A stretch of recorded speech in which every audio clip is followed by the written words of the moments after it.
Assalamualaikum warahmatullahi wabarakatuh. Perkenalkan, nama saya Jazila dengan NIM 8782397768 dari Program Studi Pendidikan Guru Sekolah Dasar Fakultas Keguruan dan Ilmu Pendidikan. Video ini merupakan pemenuhan tugas mata kuliah Filsafat Ilmu dengan tutor Bapak Binar Azwar Anas Harfian, SPD, MPD. Dalam video ini, saya akan membahas peran filsafat ilmu dalam memperkuat ilmu pendidikan. Bagaimana filsafat ilmu mengawasi dan memperkuat eksistensi keilmiahan serta nilai-nilai dalam ilmu pendidikan.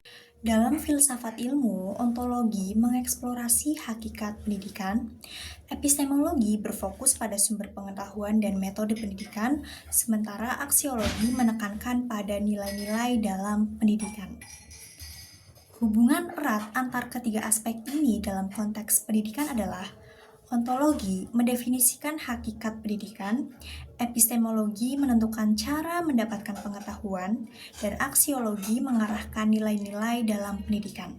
Kesimpulannya, filsafat ilmu dengan ontologi, epistemologi, dan aksiologi memberikan kerangka yang kuat untuk mengawasi dan memperkuat eksistensi keilmiahan serta nilai-nilai dalam ilmu pendidikan. Berikutnya adalah bagaimana pendidikan yang bermakna dan bernilai turut memperkuat perkembangan filsafat ilmu. Filsafat dan pendidikan berperan penting dalam membentuk karakter, etika, dan kemanusiaan. Tujuan pendidikan yang diidentifikasi meliputi kecerdasan, pengembangan potensi, penguasaan ilmu, kepribadian, dan moralitas. Pendidikan yang baik juga sangat penting untuk menciptakan siswa yang mandiri, kreatif, dan kritis. Oleh karena itu, diperlukan metode pembelajaran yang dapat membuat siswa mandiri, aktif, dan kreatif, serta mampu berpikir kritis dalam menanggapi dan memecahkan masalah. Pendidikan yang bermakna dan bernilai memperkuat perkembangan filsafat ilmu karena mampu 1. Menumbuhkan pemikiran kritis dan reflektif, 2. Membangun kesadaran etis dalam penggunaan ilmu, 3. Menjadi wadah pengembangan teori dan paradigma ilmiah, dan 4. Menghubungkan ilmu dengan kebutuhan nyata manusia. Oleh sebab itu, pendidikan dan filsafat ilmu memiliki hubungan yang saling memperkuat.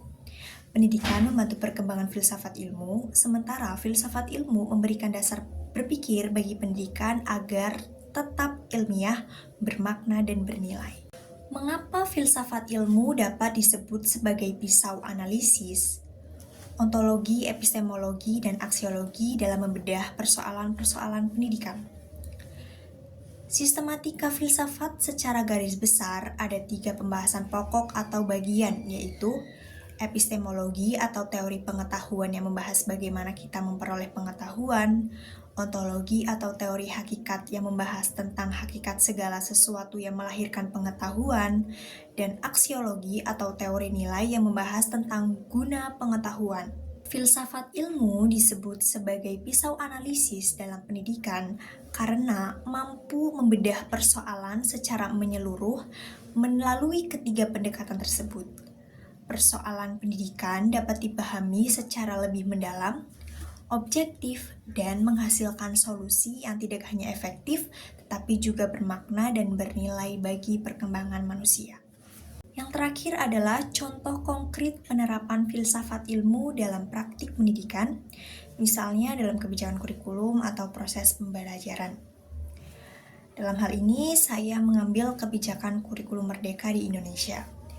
Penerapan filsafat dalam konteks pendidikan menjadi landasan untuk mengarahkan tujuan, metode, dan nilai-nilai yang dijunjung tinggi dalam proses pendidikan. Kurikulum merdeka menekankan kebebasan belajar, otonomi guru dan peserta didik, serta pengembangan potensi individu secara holistik melalui pembentukan profil pelajar Pancasila yang beriman, berakhlak mulia, mandiri, bernalar kritis, kreatif, gotong royong, dan berkebinekaan global. Secara ontologi, kebijakan ini memandang peserta didik sebagai individu unik yang memiliki potensi, minat, dan kebutuhan belajar yang berbeda. Secara epistemologi, pembelajaran tidak lagi hanya berpusat pada guru, tapi mendorong pembelajaran berbasis eksplorasi, proyek, dan pengalaman nyata. Secara aksiologi, kebijakan diarahkan untuk membentuk karakter, kreativitas, dan profil pelajar yang bernilai kemanusiaan serta relevan dengan kebutuhan zaman. Demikian yang dapat saya sampaikan, kurang lebihnya saya mohon maaf. Terima kasih. Wassalamualaikum warahmatullahi wabarakatuh.